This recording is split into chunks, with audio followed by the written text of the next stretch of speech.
اللهم صل على محمد وعلى آل محمد كما صليت على إبراهيم وعلى آل إبراهيم إنك حميد مجيد. دقائق قليلة تفصلنا عن بداية هذه المواجهة. برشلونة سيقابل نادي الملك ريال مدريد.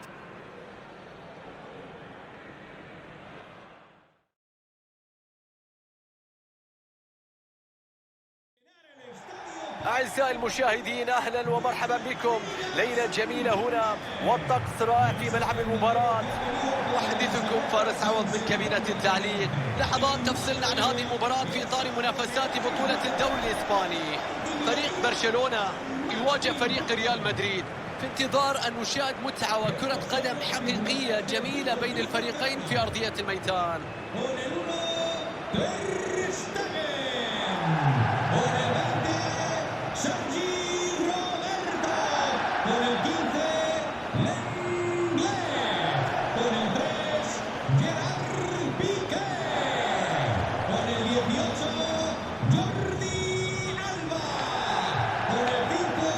ولا مع تشكيلة فريق البارسا في مباراة اليوم. تير شتيجن في حراسة المرمى، لونكليس يلعب بجانب جيرارد بيكي في خط الدفاع، ويلعب في المقدمة إيمريك أوباميانغ.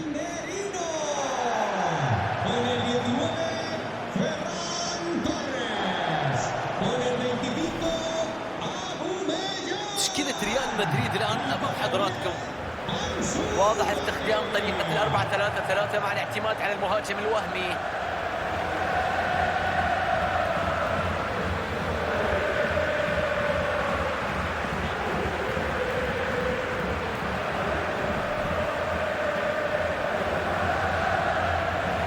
برشلونة دائما ما عودنا على لعب كرة قدم جميلة جدا، ولعب فيها أبرز النجوم العالميين، والنجم الحالي ميسي يعد أيقونة داخل النادي، وواحد من أساطير الكرة ليس فقط في برشلونة.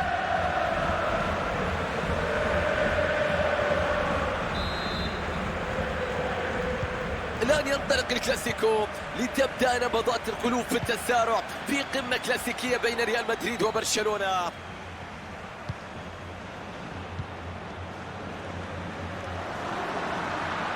محاولة هجومية هنا، محاولة تنتهي، الدفاع يستخلص الكرة. برافو تدخل، شوف اعتراض الكرة، فرصة متاحة للتسديد من أوباميانغ. الله على التصدي من كورتوا. نقاط قليلة جدا تفصل الفرق عن المقدمة في جدول الترتيب، ما يعطي أيضا حماس كبير لهذا الدوري، ونحن نصل إلى النهاية في النصف الأول. يا الله، الحارس أولا، القائم ثانيا في هذه اللقطة. مستحيلة هذه المتعة، أي بداية، هجمة، فرصة، محاولة، تصدي رائع من حارس المرمى. أوباميانغ الآن يخسر الكرة بعد هذا التدخل. ماركو أسينسيو، محاولة للوصول إلى المرمى، عرضية على القائم البعيد، لكنها كانت قريبة من حارس المرمى، ينجح في الإمساك بها وينهي الخطورة. حلوة البينية العالية، إنسو فاتي، كرة مع بوسكيتس، برشلونة يهاجم. إنسو فاتي، البارسا يفتتح الطريق، يسجل أولا، يتقدم في الكلاسيكو، يقص الشريط، ينجح في هذه القمة. الضربة الأولى كانت من الكتالان، من البلوغرانا، 1-0 لبرشلونة. نشوف الهدف من جديد، تيكي تاكا رائعة كانت في بناء الهجمة من مسافة قريبة، لا يمكن أن يهدر هذه الكرة.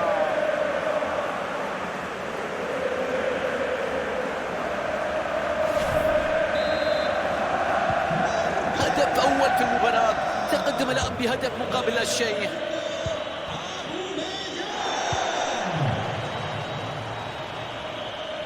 هجمة مع ريال مدريد، الحكم يشير إلى ضربة ركنية بعد ما اصطدمت الكرة بالمدافع. ركنية تبعد من بوسكيتس.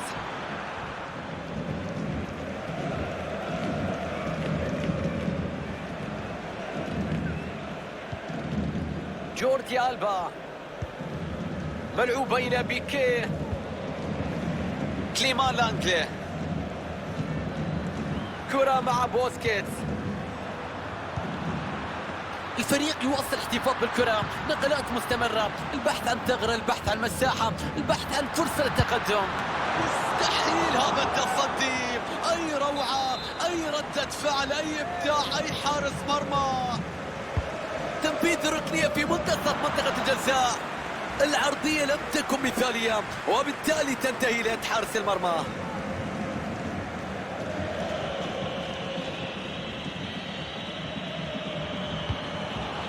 يفقد الكرة.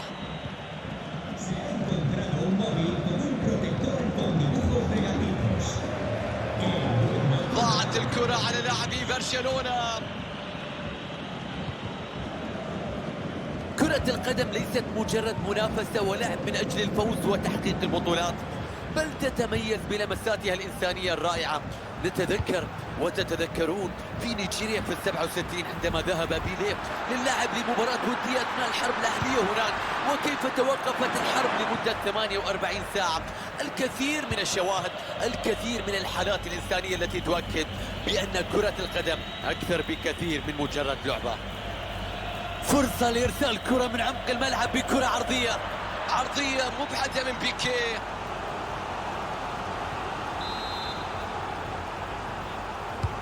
ركنية تنفذ في منتصف ال 18. الله على الفدائية من المدافع، شوف اعتراض الكرة الماضية وكأنه حارس بدون قفاز يضع جسده في مواجهة الكرات الواحدة والأخرى. اعترض العديد من الكرات الخطيرة. أوباميانج يتراجع إلى وسط ملعبه من أجل الكرة، يعيد الكرة مرة أخرى. الله على البينية من ديونج، بتروح للخصم.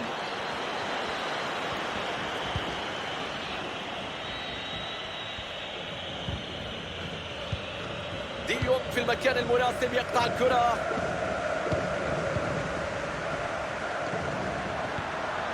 فرانكي ديونج ينطلق بالكرة نحو المرمى. خروج موفق من حارس المرمى لالتقاط الكرة. وصل الكرة وقدر يبعدها في هذه اللقطة.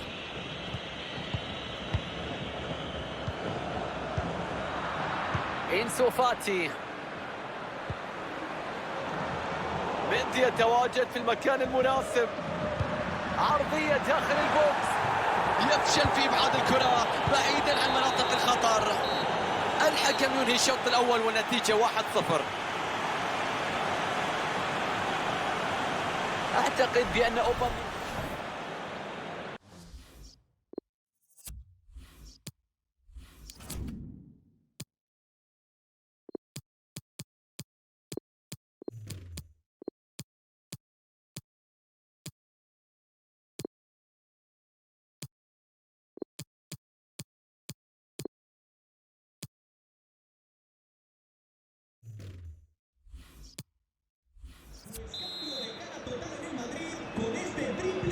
بداية الشوط الثاني مشاهدينا، وتبدأ مع محاولات عودة ريال مدريد في النتيجة.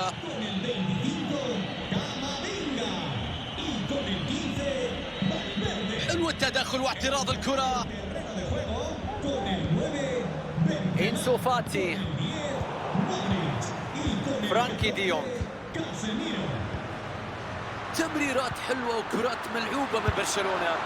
يا الله، شوف التصدي، حارس المرمى بجنون في هذه اللقطة. ضربة ركنية، الكرة تتخلص من حارس المرمى. ضربة حرة لريال مدريد.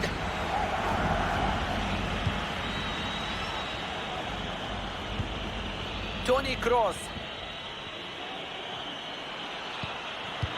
بيلعب لبينية جميلة. تمركز كان خاطئ من المهاجم، وبالتالي حكم الرأي يعلن عن وجود تسلل.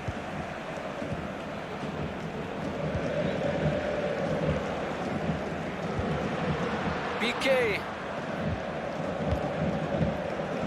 تبادل التمريرات أمام المرمى، البحث مستمر عن فرصة للتسجيل. فيران، عرضية في وسط ال 18، ابعاد سيء للقطة، ما زالت خطيرة.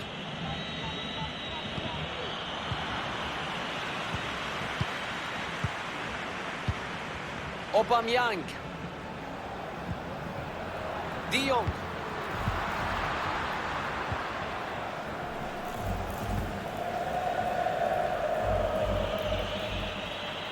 يسير باتجاه المرمى الآن.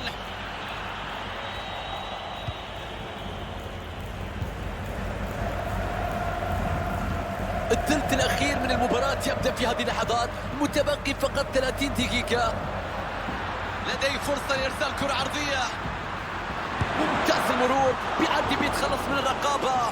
الله على حارس المرمى، شوف التصدي، شوف اللقطة، كرة كانت صعبة لكن شوف المرونة، ردة الفعل الجميلة. برافو للمدافع، خلص الكرة.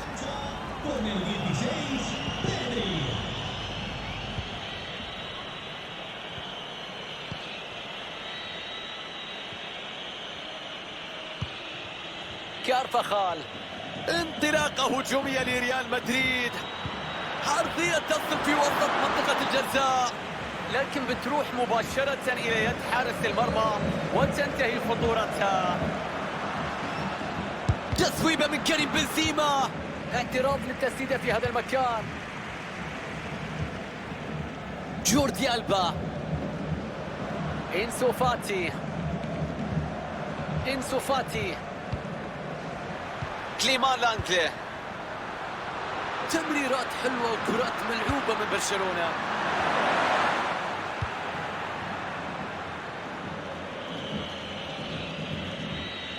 مباراة تدخل الآن في الثلث ساعة الأخير. كرة مع بيكيه، برشلونة يهاجم، تدخل وقطع للكرة في وقت حاسم.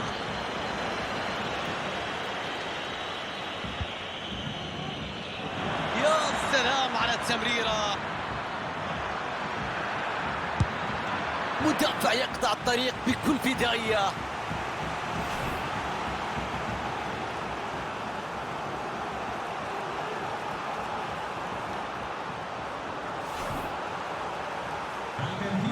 المدرب قرر إجراء تبديل وهو متقدم في النتيجة. أعتقد أن ركنية ملعوبة في منطقة الجزاء، حارس المرمى يبعد هذه الكرة بكل ثقة.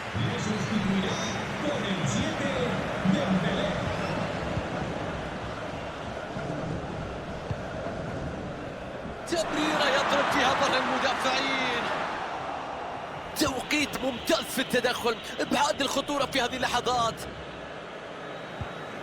ريال مدريد على الأطراف بشكل ممتاز. ريال مدريد يسعى بقوة لتسجيل هدف التعديل في اللحظات الأخيرة من عمر المباراة. أي فرصة ضاعت وأي توقيت، المباراة في الدقائق الأخيرة، كم فرصة التعادل، ضاع الانفراد، راحت الكرة، مستحيلة هذه اللقطة.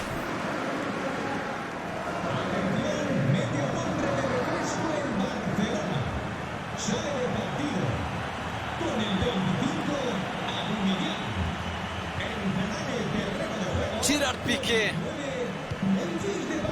إنسو فاتي، وصلت إلى ديباي. برشلونة يستغل الأطراف الآن، تغيير اتجاهها والكرة تخرج إلى ركنية. بيلعب الكرة إلى منتصف ال 18، الحارس يمنع الكرة لكن الكرة ما زالت خطيرة. ممتاز في الضغط العالي، المساحة أمامه لإرسال كرة عرضية. عنده الفرصة في هذه اللحظات، فدائية كبيرة في هذه اللقطة. شوف اعتراض الكرة، يا رب مستحيل الكرة، هدف على الطاير بكرة عالمية، هدف أسطوري.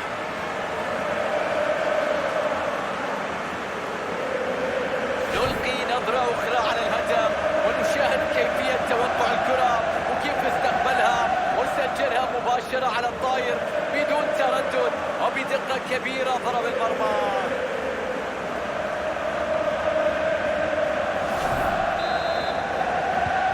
إذا عودة للمباراة مشاهدينا الكرام، والنتيجة الآن هدفين مقابل لا شيء. الكرة لا تمر إلى بنزيما. حكمت مباراة تايلن عن دقيقتين كوقت بدل ضايع. ضربة حرة لبرشلونة.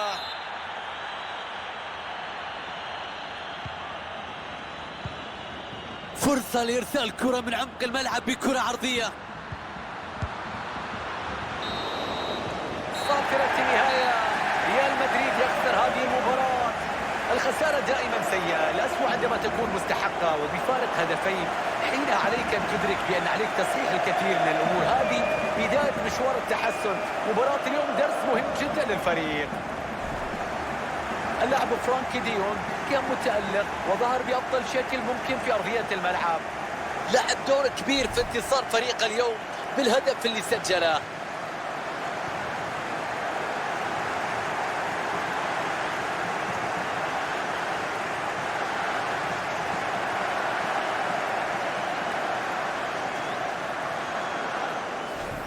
برشلونة يهاجم.